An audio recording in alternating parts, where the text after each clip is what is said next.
શહેર અને જિલ્લામાં વરસાદ બાદ સર્જાયેલી પાણી ભરાવાની અને ખાડી ઉપરની સ્થિતિને લઈને ગુજરાત પ્રદેશ કોંગ્રેસ સમિતિના મહામંત્રી તથા ખેડૂત આગેવાન દર્શનકુમાર નાયકે ભાજપ સરકાર અને વહીવટી તંત્ર ઉપર આકરા પ્રહારો કર્યા છે। તેમણે આ સમગ્ર સ્થિતિને કુદરતી આપત્તિ નહીં પરંતુ તંત્રની નિષ્ફળતા અને અધિકારીઓની બેદરકારીનું પરિણામ ગણાવી જવાબદાર અધિકારીઓ સામે કાર્યવાહી કરવાની માંગ કરી છે। સુરત શહેર અને સુરત જિલ્લામાં છેલ્લા 2 દિવસ દરમિયાન મોટા પ્રમાણમાં વરસાદ પડવાના કારણે દરેક જગ્યાએ પાણી ભરાવાના પ્રશ્નો બન્યા હતા।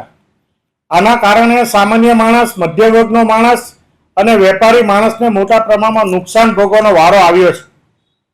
2024, 2025 અને 2026 દરમિયાન ચોમાસામાં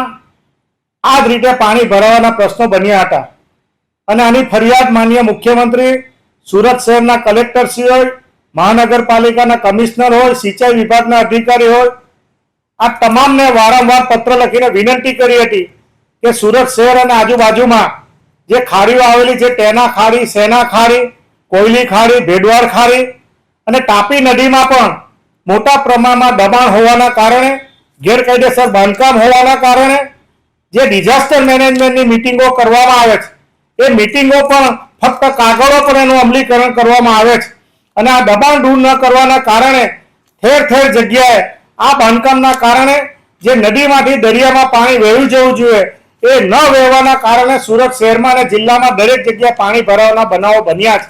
એટલે મહાનગરપાલિકાના કલેક્ટરશ્રીને અને સિંચાઈ વિભાગના અધિકારીને વારંવાર રજૂઆત કરી છે કે તમે ફક્ત અને ફક્ત ડિઝાસ્ટર મેનેજમેન્ટની મિટિંગો કરો છો, પરંતુ જે અમલીકરણ કરવું જોઈએ અને રાજકીય રીતે જે ભારતીય જનતા પાર્ટી મહાનગરપાલિકામાં વહીવટ કરે છે એનું પણ આ દબાણના કારણે જે કામગીરી થવી જોઈએ એ કામગીરી ન થવાના કારણે સુરત શહેરના લોકો છેલ્લા 2 દિવસથી અને જિલ્લાના લોકો પણ 2 દિવસથી આ પાણી ભરાવાના કારણે ભોગ બન્યા છે। મોટા પ્રમાણે આર્થિક પાયમાલી પણ આ લોકોએ ભોગવવાનો વારો આવ્યો છે। એટલે સમગ્ર બાબતમાં શહેરમાંથી જ્યારે નાયબ મુખ્યમંત્રી જતા હોય અને મુખ્યમંત્રીને પત્ર લખીને વિનંતી કરી છે કે આને માટે જે જવાબદાર અધિકારી હોય એ મહાનગરપાલિકાનો વિભાગ હોય, કલેક્ટરનો વિભાગ હોય, સિંચાઈ વિભાગનો વિભાગ હોય, એ વિભાગના અધિકારીની જવાબદારી નક્કી થવી જોઈએ। જે કોઈ દબાણો ખાડી પર કરવામાં આવ્યા છે અને જે ગેરકાયદેસર રીતે સરકારી જમીનો ઉપર ઝીંગાના તળાવ બનાવી દેવામાં આવ્યા છે એ પણ દૂર થવા જોઈએ અને